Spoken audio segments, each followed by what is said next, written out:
이사야 선지자는 유다 나라가 점점 타락하고 망해가는 것을 지켜보면서 아주 괴로운 심정으로 자신의 메시지를 전했습니다. 그런데 계속해서 보여주시는 하나님의 계시를 듣는 중에 그는 희망을 가지게 되었습니다. 왜냐하면 유대 나라가 하나님께 심판받아서 이방 군대에게 짓밟히는 것으로 끝날 줄 알았지만은 하나님께서 계속 주시는 계시는 뭡니까? 하나님이 그런 이방 민족을 멸하시고 벌하시고 유대 나라를 다시 회복시켜 주신다는 그런 말씀이었기 때문입니다. 거기다가 세상 모든 나라들을 하나님께서 다 심판하시는 그런 때가 올 것이고, 그날에는 하나님의 택한 백성들은 구원과 승리의 노래를 부르게 될 것이다. 이 말씀을 그가 받으면서 마음에 이제 감격과 희망이 일어나게 된 것입니다.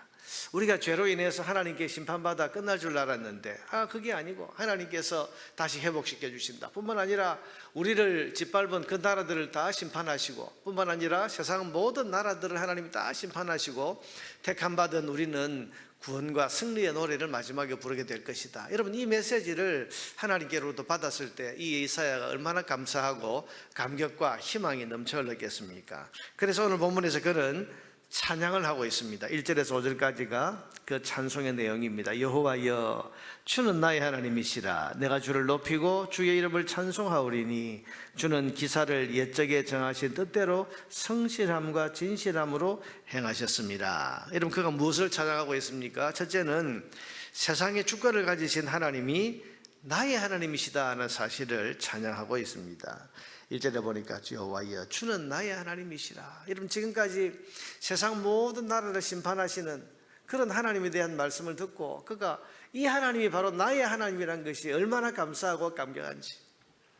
여러분, 세상을 심판하실 하나님이 나의 하나님이 아니셨다면 어쩔 뻔했습니까? 나를 택하사 자기 백성으로 삼아주셔서 하나님을 나의 하나님, 하나님은 나를 나의 백성이라고 부르시는 이 관계 속에 자기가 들어있지 않았더라면 어쩔 뻔했습니까? 세상을 심판하실 때 나도 우리도 다 심판당하지 않겠습니까? 그러나 그 하나님께서 나의 하나님이 되어주셨다. 나의 왕이 되시고 나의 아버지가 되어주시니 그게 감사한 겁니다. 그렇게 되도록 나를 선택해 주신, 그리고 우리 민족을 선택해 주신 이것이 너무 고맙고 너무 감사해서 지금 찬양이 나오는 것입니다. 여러분 보세요. 하나님이 나의 하나님이란 것이 이사야는 감격스러운 거죠. 왜? 온 세상을 심판하시는 주권을 가지신 주인 되신 하나님이 나의 하나님이시다. 이게 자랑스럽고 감사하고 고마운 것입니다. 둘째로 무엇을 찬양합니까?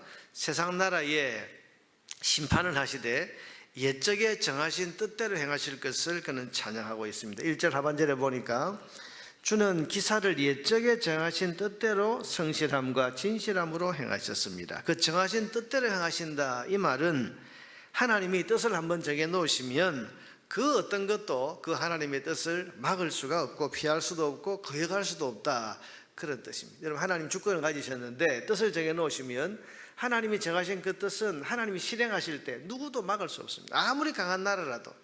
그래서 2절에 보니까 주께서 성읍을 돌무더기로 만드시며 견고한 성읍을 황폐하게 하시며, 여러분 여기 성읍, 견고한 성읍, 이게 다 세상의 강함을 자랑하고 든든함을 자랑하는 나라들인데 하나님이 한번 심판하시겠다고 하면 다 돌무더기가 되고 다 황폐하게 되는 거죠.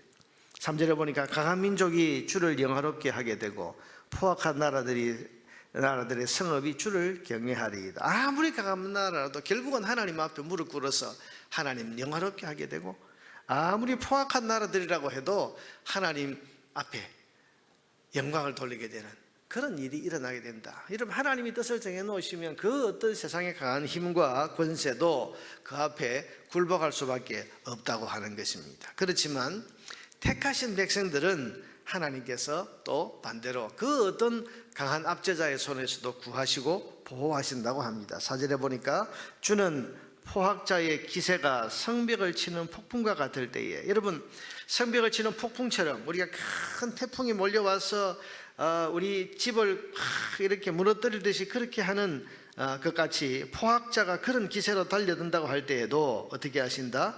빈궁한 자의 요새가 되어주신다. 이 빈궁한 자는 하나님의 택한 자녀, 하나님께서 택한 자녀는 아무리 포악한 자가 기세를 가지고 달려들어도 피난처, 요새가 되어주신다. 환난당한 가난한 자의 요새이시며 폭풍 중에 피난처시며 폭양을 피하는 그늘이 되셨사오니, 하나님께서는 자기 백성에게 폭양을 피하는 그늘같이, 여러분 따가운 이 여름날 따가운 태양빛 앞에 다 지쳐 쓰러질 때 시원한 그늘을 제공해 주시는 분이 하나님이시다. 자기 백성을 이렇게 보호하신다, 그런 말이죠. 여러분 보세요. 하나님은 주권을 가지셔서 심판하시겠다고 한 나라를 반드시 심판하십니다. 그러나 또 주권을 가지셨기 때문에 아무리 강한 그런 민족들이 자기 백성을 짓밟는 일이 일어나도 하나님께서는 끝까지 지키시고 보호하시고 뜨거운 여름날에 그늘같이 그런 시원함을 주시는 그런 하나님이시다. 그러니 그 하나님을 그가 지금 찬송하는 것입니다.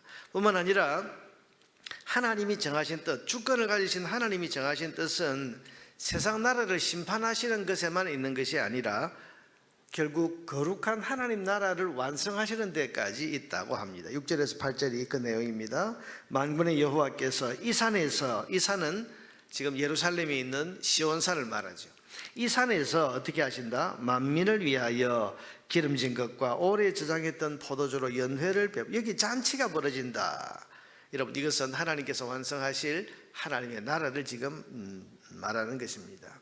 골수가 가득한 기름진 것과 오래 저장했던 맑은 포도주로 잔치를 벌이실 것이며, 또 이 산에서 모두 민족의 얼굴을 가린 가리개와 열방 위에 덮인 덮개를 제하시며 사망을 영원히 멸하실 것이라. 하나님이 이루실 완성하실 하나님 나라를 지금 바라보면서 말하는 겁니다. 주 여호와께서 모든 얼굴에서 눈물을 씻기시며 자기 백성의 수치를 온 천하에서 제하시리라. 여호와께서 이같이 말씀하셨느니라. 여러분, 하나님의 정하신 뜻은 어디까지 가는 거죠?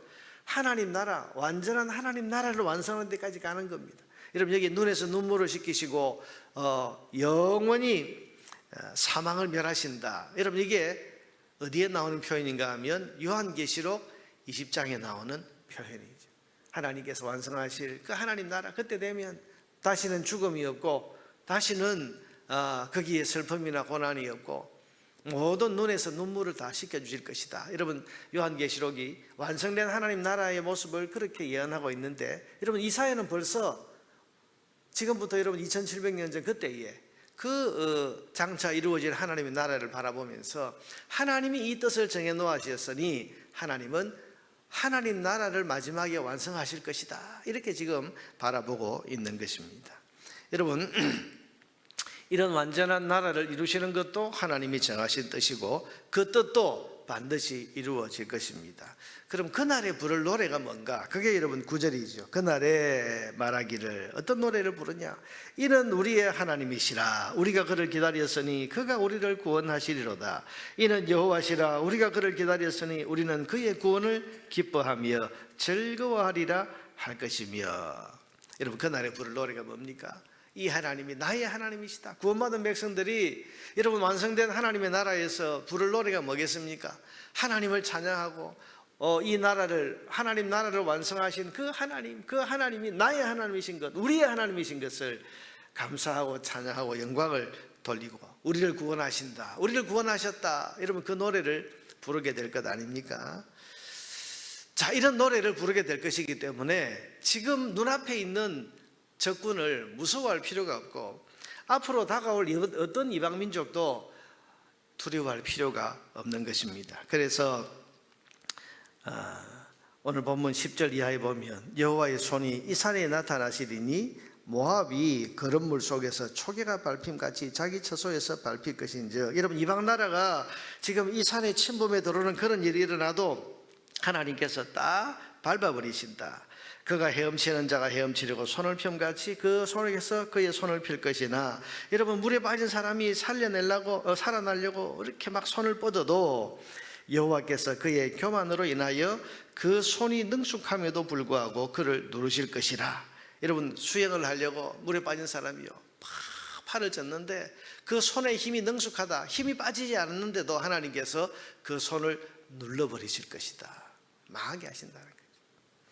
그 내 성벽에 높은 요새를 헐어 땅에 내리시되 진토에 미치게 하시리라. 그러면 무슨 말입니까? 하나님이 주권을 가지시고 자기 백성은 보호하시고 이방 나라들은 멸하시고 그리고 세상 모든 것들을 다 심판하실 것인데, 그 하나님의 그 계획 아래에서 우리가 보면 오늘 모압 같은 이런 군대가 이방 민족이 우리를 쳐들어온다고 해도 그거 하나도 두려워할 것 없다, 겁날 것 없다, 심지어 우리가 그들에게 망한다고 해도 절대로 망하는 거 아니다. 하나님께서 뜻을 가지고 정하신 뜻을 반드시 이루실 것이기 때문이다. 그렇게 지금 그가 노래하고 있는 것입니다.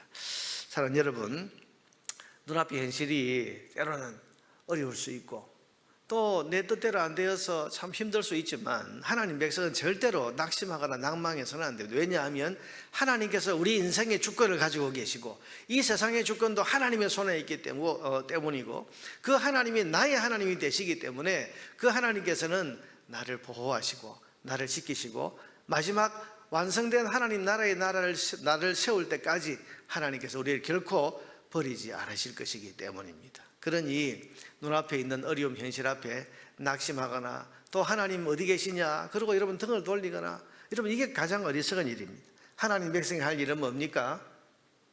기쁘든지 슬프든지 좋은 일이든지 형통하든지 아니면 어려운 일이 있든지 거기에 관계없이 하나님을 나의 하나님으로 믿고 그 하나님을 바르게 모시고 그 하나님의 백성답게 오늘을 살아가는 것입니다. 여러분 이것만 잘하면 됩니다.